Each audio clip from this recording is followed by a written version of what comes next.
Fire అయ్యారు. బడ్జెట్లో తెలంగాణకు ఒక్క రూపాయి కూడా కేటాయించని మోదీని పెద్దన్న అని అనడం సిగ్గుచేటని ఆమె అన్నారు.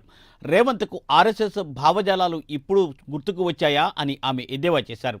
కాంగ్రెస్ బీజేపీ ఇద్దరూ ఒకటేనని అన్నారు. మోదీని పెద్దన్న అనడంతో రేవంత్ రెడ్డి నిజస్వరూపం తెలిసిందని అన్నారు. ప్రాంతీయ పార్టీలు ఉండొద్దు అనేది ఇరు పార్టీల లక్ష్యమని ఆమె ఆరోపించారు. మా పెద్దన్న అని చెప్పి నిన్ననే ముఖ్యమంత్రి గారు అన్నారు. ఆయనకు గత ఆర్ఎస్ఎస్ రూట్స్ అన్ని కూడా గుర్తొచ్చినట్టున్నాయి. అందుకే మోడీ గారు మా పెద్దన్న అని చెప్పి ముఖ్యమంత్రి గారు అన్నారు. నిజంగా అనడానికి కనీసం కొంచెమన్నా బాధ ఉండాలి. ఎందుకంటే మొన్ననే బడ్జెట్ పెడితే ఒక్క రూపాయి ఇవ్వలేదండి బీజేపీ. ఒక్కటంటే ఒక్క రూపాయి కేంద్ర ప్రభుత్వం తెలంగాణకి ఇవ్వలేదు. అట్లా ఒక్క రూపాయి ఇవ్వని వాళ్ళు పెద్దన్నలు ఎట్లయితారో ఇక మరి వాళ్ళకే తెలవాలి. పొలిటికల్ అండర్స్టాండింగ్ ఉంది కాబట్టి పెద్దన్న అన్నారని మేము అనుకుంటున్నాం.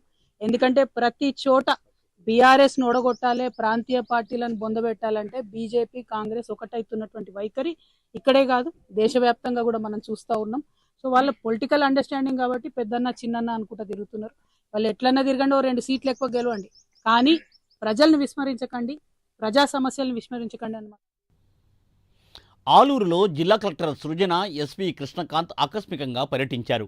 ప్రభుత్వ జూనియర్ కళాశాలలో పోలింగ్ స్ట్రాంగ్ రూములను వారు పరిశీలించారు. ఎన్నికల్లో కోడ్ వచ్చేలోపు స్ట్రాంగ్ రూముల భద్రత ఏర్పాట్లు చేయాలని ఆయా శాఖల అధికారులకు ఆదేశాలను జారీ చేశారు.